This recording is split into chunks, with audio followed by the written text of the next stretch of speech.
Okay. This is Reverend Rick McCain here, along with my baby, my girl, my boo, author Brenda McCain. How you doing, baby? I'm doing good. How you doing? I'm doing great. We're going to have a little fight with this mic here, but I'm going to see if it's going to stay going. Yeah, it's going out and in. So I'm going to have to see if I can hold this or something like that. Share it with me, babe. Yeah, I know. I got you, babe. I got you. So we didn't have Dion checking out, but go ahead and do what you do, baby. Okay, then. Hey, Tracy. Hey, Brent. How you doing, Tracy? I'm good. We all a little frazzled today. Okay, but we up in here, and I want to thank our listening audience for joining us tonight again on the McCain train. We're going to take you for a great ride. Encouraging words, which is our topic tonight, words of encouragement. And that happens because to see God's glory, we must share our backstories. Now, before I introduce the next stop guest, I want to say there we go. Words of encouragement is, did you know speaking encouraging words in someone's life can make a big difference in their lives? And that's the honest God truth. If you just say a kind word, you just never know. I love you. I love you. You putting your I love y'all too. Got my kind Tracy, word in you there. know I love you too. I love you more because I'm bigger. Oh, what? No, you're not bigger. But anyway, on our show tonight for the next stop, we have Officer Phillip M. Johnson III. Now, the third, not just Officer Phillip Johnson, but the third. And he has been policing for 15 years in Chicago. Welcome on the McCain train. Glad to have you back. Thank you. I'm glad to be back. How is everybody this evening? Yeah, wasn't Philip Michael Thomas also the third? Oh, yes, yeah. he was. Yeah, and he was a police officer too. You Wait, almost your like middle that. name, Michael? Look, I wish. Yes, it is. Oh,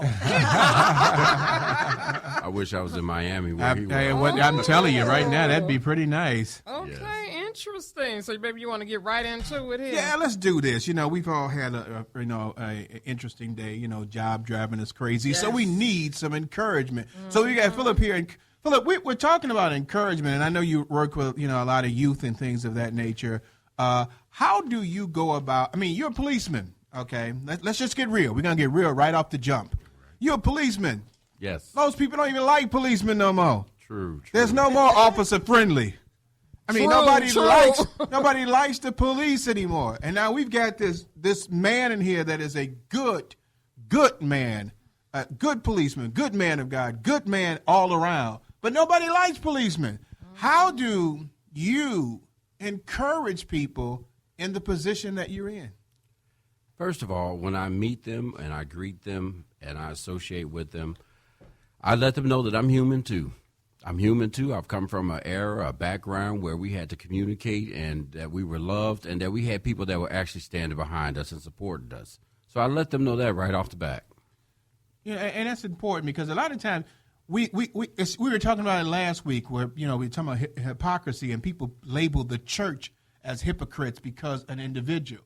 And that's the same thing that's happening with our police department right now. Yeah, there's bad in everything. They're bad firemen. Yes. You just don't hear about it when the building burned. You've got bad teachers. We Dana Butler won this Apple Award. Congratulations to him for being a great teacher. Dana, great principal. You've got great police officers out there too, and people don't realize that just because, as the Osmond used to say, one bad apple don't spoil the whole bunch. You have people that are against that, but you do other things with encouraging young men too. Talk a little bit about that. Well, we work with the organization. One of the retired officers from Chicago, Marco Johnson. He has formed like a organization for baseball. Badges for baseball. All right. And we work with the kids. They go, it's also badges for basketball, things like that. We take the kids out to different events, the basketball games, the baseball games. They had a clinic where retired NBA stars, showed them different things. It was pretty good. So we just try to get together. We try to have monthly assemblies at the schools speaking about gun violence and about all kind of items that will protect them through the summer, that will guide them, make them feel comfortable by walking up to us and telling us, hey, I found a gun over there, something like that. It's right there. I didn't touch it. I looked for a police officer or told an adult. We just try to teach them with all those. Wait a minute, they really will report that they found the Let me bomb tell to you something. So much information. Kids see so much. Do not doubt or do not for granted that they don't know what's going on in their own neighborhoods. They do. Okay. And a lot of times they have programs where they give them, guards and stuff like that as too if they turn something in. So, if the kids say something. So it's great that, a lot of people don't think the kids are telling things, but they are. What you are don't we hear constituting as kids? Because it's the kids that's out there that's shooting and killing everybody. Let me tell you something. I speak to children from third grade, second. I speak to them all the way up to high school level. I like to catch them young, speak to them young, make them feel comfortable with the police officers or something like that. And by the time they're in high school, hey, Officer PJ, that's what I'm affectionately known on the street as. Officer PJ, hey, look, you know what? Everything is good right now. I messed up last semester, but I'm going to do better, because I want to go into policing. So we try to get with them early, at an early age. Okay, so why is it, I think I know the answer, but I want you to Nobody say cares. this. Just ask the question. Why is it that it's so important to speak words of encouragement to children? The words of encouragement are very important. Those words that come out of their mouth, and we'll go into the Bible with this one, death and life are in the power of the tongue. We need to speak these positive things over these children. We need to speak them to the children. We need to make sure that they learn it and speak them back to other children, their friends. People say the tongues can be a weapon of mass destruction. They can launch holocausts. They can launch wars. The tongue can also be death in families, friendships, churches, careers, hopes, understandings, reputations, missions, and affect even our government. So we have to begin to speak these things early and teach them how to speak things into existence. That's so correct. As he's biblically say, the Bible says, where your heart is, there shall your treasure be also. And that if your heart is involved in encouraging young kids, that's the treasure of the child. It brings them to an encouraging point that they know that they can do all things through Christ to strengthen them. So we do need more police officers out there. Phillip, why don't we hear about programs like this? Why don't we hear about good police officers? I mean, we always hear on the news, which drives me nuts. You always see some, if it's a black person on there, they're doing something wrong, they're doing something bad, they're killing, they're doing it. You don't even hear anything that's great about what police officers do. Now, I do say one scenario where the girl who died from cancer recently, they went to go visit her. But very seldom do you see great things that police officers are doing. Why don't we hear more about the encouragement that police officers are doing so the community can see that and stop thinking negatively about all police in general?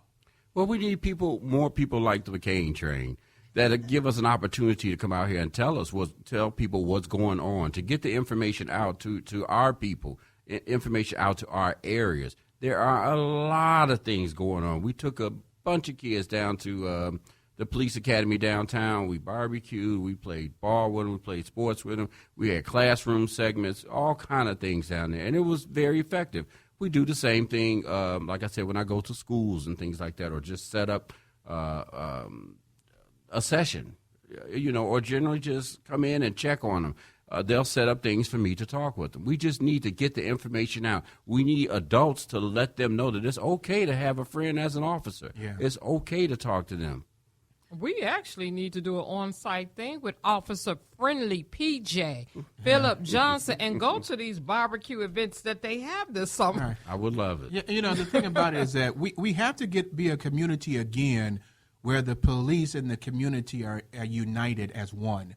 We cannot have a city of Chicago or any metropolitan city where we are divided against the authority that protects us. And so I understand that right now it's volatile and we don't have any trust, but we've got to regain that trust. And one of the things that we're trying to do here is bring that trust back to fruition with bringing in positive role models, like Phillip on the show. Phillip, it's troubling to me that I don't see or I don't hear, let me just say it that way, the police out there as much as when I was young, working with the community as much anymore. I know it's probably happening, but I don't see that as well.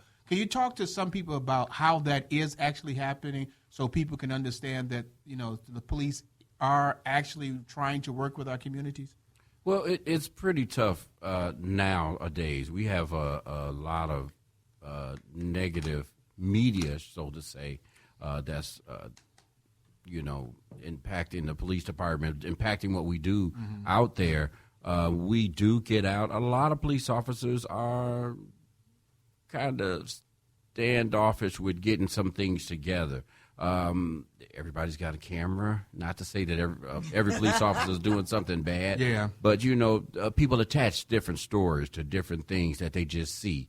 It's kind of rough. So we really have to stick together. It has to be a large group of us that will go forward with certain programs and things like that. But we are out there. There are some of us that know that this is very, very important to the community and to the children. So we're going to get out there anyway, regardless. Yeah. One thing I'm going to paint a scenario for you guys, because going back to words of encouragement, you have, let's say in society now, the non-existing father, which triple on to the young child or the teenager with the overwrought and overworked mother who has a teenage son. And she says, you're going to be just like your no-good daddy.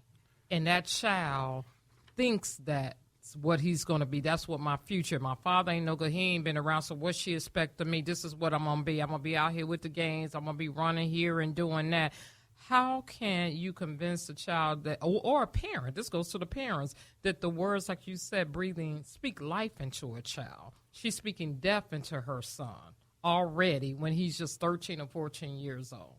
That is very, very crucial, especially in our society. A lot of times we deal with a situation, we'll walk into a store and we'll see people and speak, and we're just trying to connect with the community out there, and some parent will walk up to us and say, look, I'm going to have this police officer take you to jail, or I'm going to send you away to jail, or this police officer is going to get you. We do not like that at all. That is terribly, terribly out of sort. It's wrong. We don't like it. We actually turn to the child and say, we're not like that. If you're having a problem, you can talk to us. We don't do things like that. Talk to us. And so and she didn't plan something negative Exactly. about the police. And so the child's already automatically think when they see you, they got their guard up. I don't even want to be bothered with a cop. They not my friend. So it is a whole circle that we all need to be on the same accord. Yeah. I'm sorry, Rick. Where do you think we lost that? I mean, I know when we were all growing up, like you said, Officer Friendly was our friend. Where did we lose that connection? I believe that a lot of parents, because the parents nowadays are getting younger and younger. Yes, they are. have got into some situations that they can't explain why they got into them. And they know that these situations weren't caused for or needed or anything like that. But that's the only way that they can probably atone for what they did or make an excuse for what they've done. And be careful of the police because, I got locked up and, things like that. And like I said, we're dealing with a younger generation all the way around. Yeah, we've got to get back to a point. I mean, because, truth be told, there was a young generation of African Americans that was just as volatile in the 60s as well against the police. And there was that violent thing between, the Black Panthers and police department back then. And those were young teenagers at the time, too. Some of them were in their 20s, but they did have a coalition of fighting against the police because of mistrust. But we've got to get to a point again where we have that, what I call a Martin Luther King revolution, where we start working with the powers that be in a positive, more constructive manner to make sure that we can build upon that to bring it back to a point where we can work together instead of just saying, it's too far gone, we can't.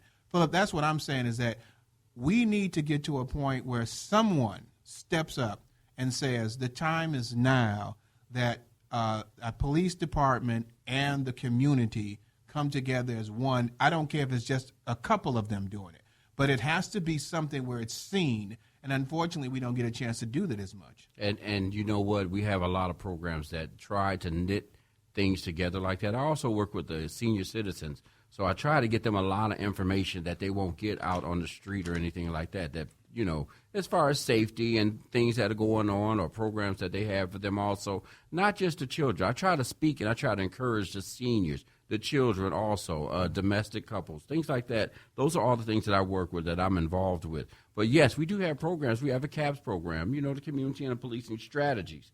Things like that we try to work together with, knit together, give me some ideas. I can't do it all by myself. So I establish the relationship, and then I get them together, and we put our strategies together. Well, what's going on this week? Because I know CPS is on spring break this week, right? Yes. So thank God the weather did get a little cooler. But what's going on in this? No offense, but what's going on in the city right now for with the police and policing the children this week? Because a lot of kids are out of school, they have nothing to do, and they'll be on the streets. Well, you know what? In the city, there are a lot of things going on. They're out of school.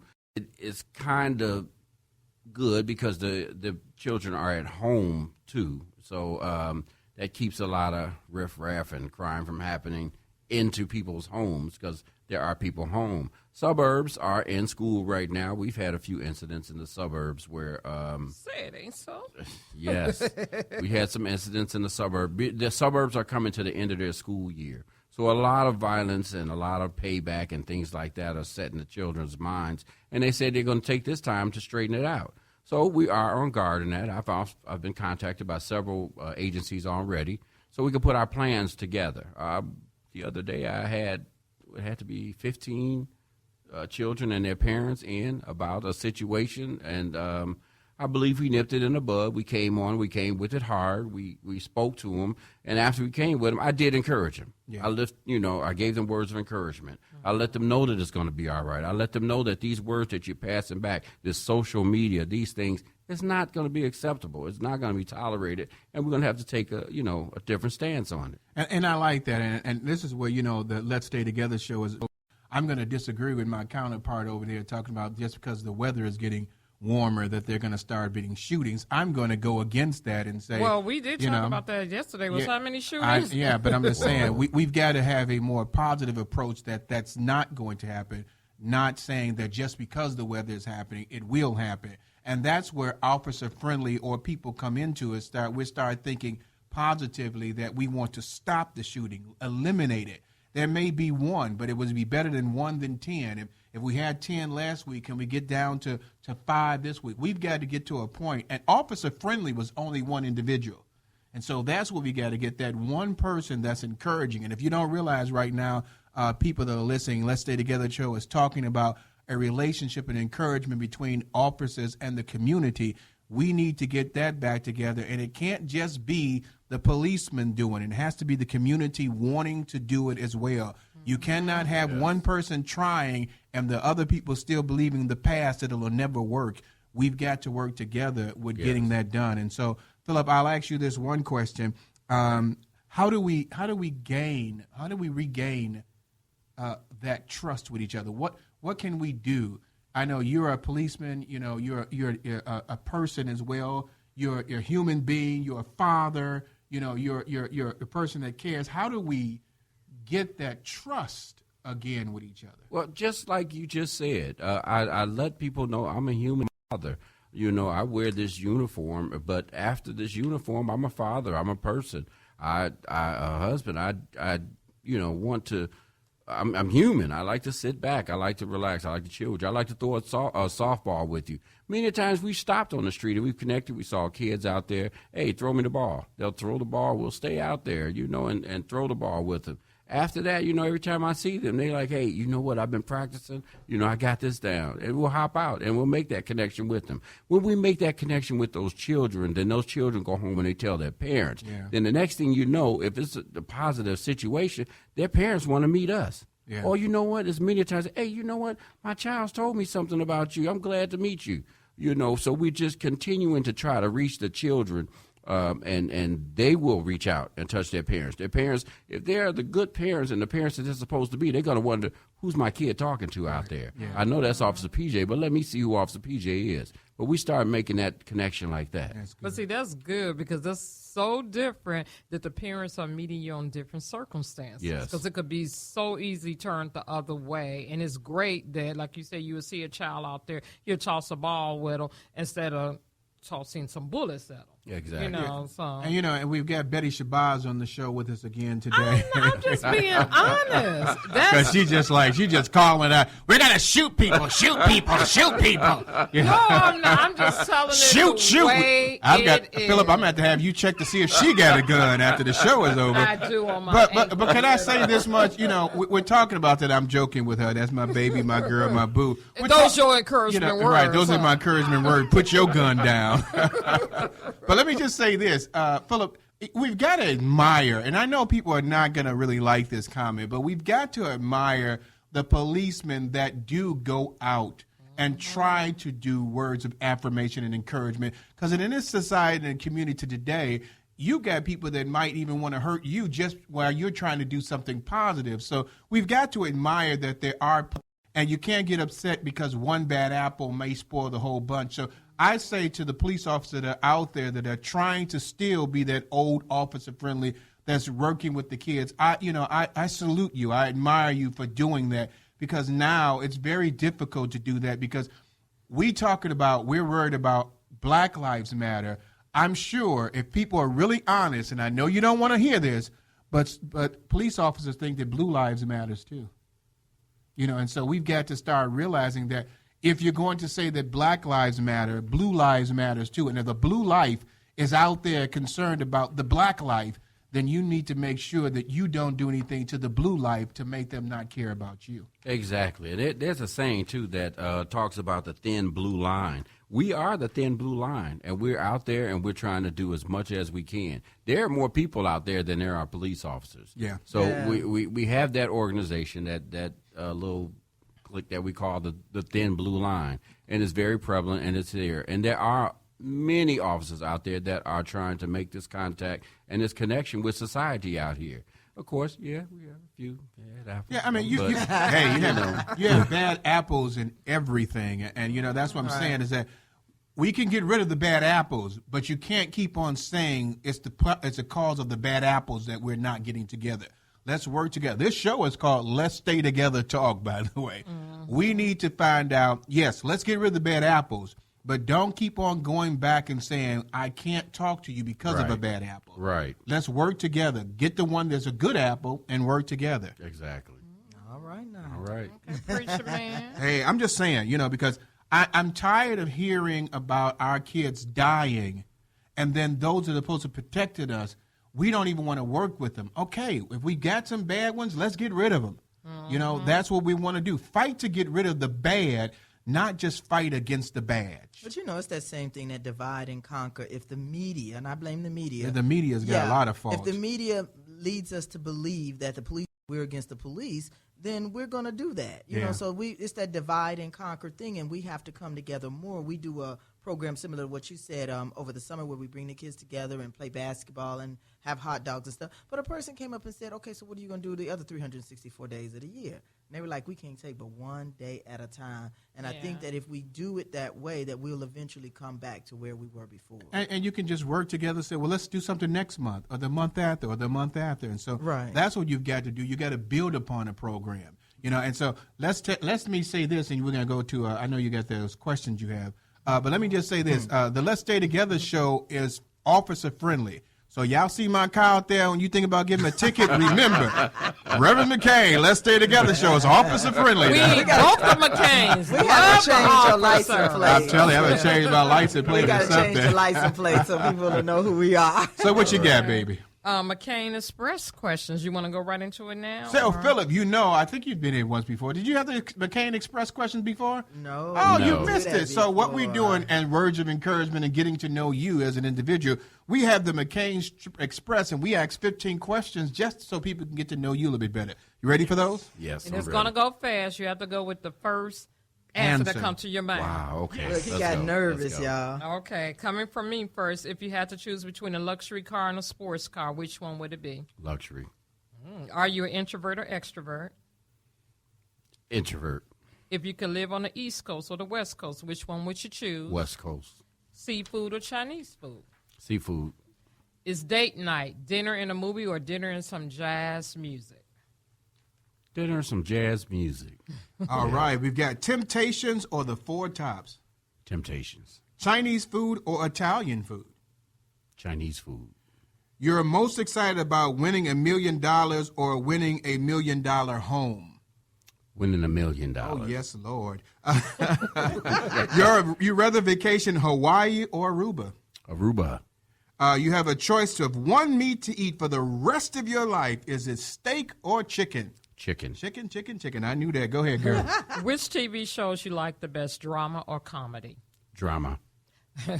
Well, he's used to drama. Your favorite holiday, Easter or Christmas? Christmas. You're a world-famous celebrity. Are you a musician or actor? Actor. You get to be a superhero, Superman or Batman? Superman. Star Wars or Star Trek? Star Trek. All right. So. Neither. No. You got to get a little chance to know. Trekking. Okay. The young man here on the next stop. Phillip, again, tell us about, before you go off, tell us a little bit more about what you're doing and how you're encouraging our young people. Well, we like to have the different programs. We like to go to the schools and speak to people. We like to stop into their activities, games that are going on.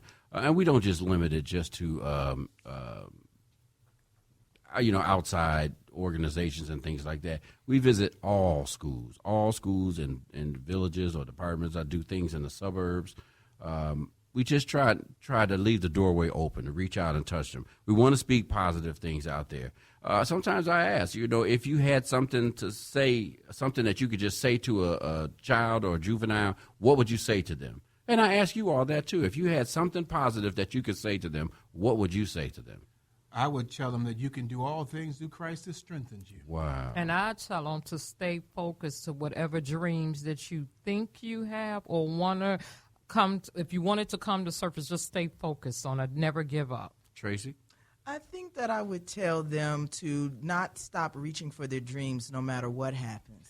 Beautiful. I would say you are value and significance because God doesn't make any junk. Amen. There you go. Hey, that was the next stop with Phillip Johnson. He's going to be here with us for another half hour as we talk about a couple of things.